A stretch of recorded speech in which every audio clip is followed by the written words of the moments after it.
Hello everyone, আসসালামু আলাইকুম। সবাই কেমন আছেন? আশা করি সবাই ভালো আছেন এবং সুস্থ আছেন। সকাল সকাল রেডি হয়ে বাবার বাড়ির উদ্দেশ্যে রওনা করে দিয়েছি।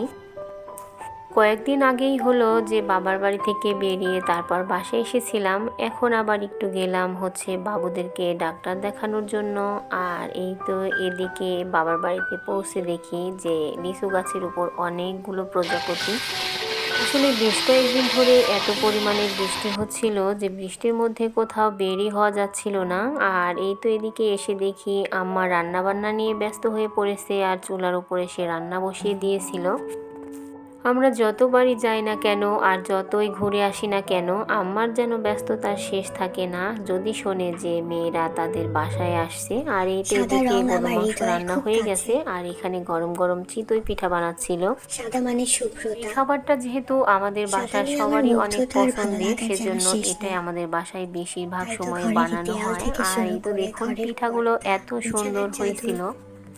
মাঝে সবকিছুতেই মধ্যে যেন আমিও শুভ্রতায় পিঠা ভরে তৈরি দেয়। করি বাসাতে, কিন্তু আম্মার মতো এত সুন্দর করে হয়তো হয় না। আসলে মায়ের রান্নাটা অন্যরকমই হয়।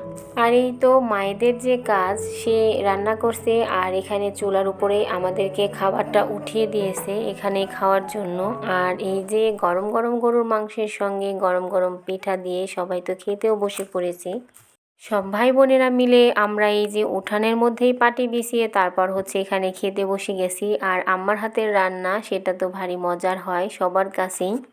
আর এই তো এখন তো রাতের বেলা রাতও হয়ে গেছে। এদিকে স্বচ্ছবাবুর বাবাও এসেছিল রাতের বেলা।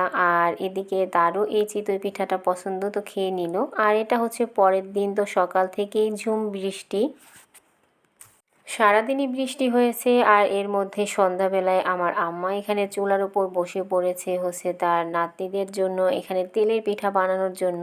আর আম্মার হাতের এই পিঠাটা খেতে এত মজার হয়, না খেলে তো বোঝাই যাবে না। পিঠাগুলো কিন্তু অসম্ভব মজার হয়েছিল। আর এই যে এখানে পিঠাগুলো বানিয়ে বানিয়ে রাখছিল আর আমি আম্মার সঙ্গে গল্প করছিলাম আর একটা পিঠা নিয়ে খেয়ে দেখছিলাম। আসলে এই পিঠাগুলো অনেক মজার ছিল। তেলে ভাজা পিঠা খেতে যেমন মজা, দেখতে অনেক সুন্দর ছিল। আর এই তো পরের দিন সকালে আমাদের বাসায় ফেরার কথা ছিল। আর সকাল থেকেই অনেক বৃষ্টি, আর আজ কয়েকদিন ধরেই বৃষ্টি হচ্ছে। বৃষ্টি নামাতে ভালোই হলো, একদিন বেড়াইতে এসেছিলাম আর 2-3 দিন বেড়ানো হয়েও গেল। আর প্রচুর পরিমাণে বৃষ্টি, আর এই বৃষ্টির মধ্যে কিন্তু বাহিরে একদম বের হওয়া যাচ্ছিল না। বৃষ্টিতে তো আটকা পড়েই গেলাম। আর এদিকে এই যে আমার আম্মা এখানে মাছ কাটছিল, বাবা অনেকগুলো মাছ নিয়ে এসেছিল। আর বৃষ্টির মধ্যে কিন্তু বাজারে প্রচুর পরিমাণে মাছ ওঠে। আর এই তো এখানে ছোট মাছ, তারপর টাটকিনি মাছ, পুঁটি কাপ মাছ, এগুলোই নিয়ে এসেছিল। আর এই তো আজ এ পর্যন্তই। সবাই ভালো থাকবেন। আল্লাহ হাফেজ।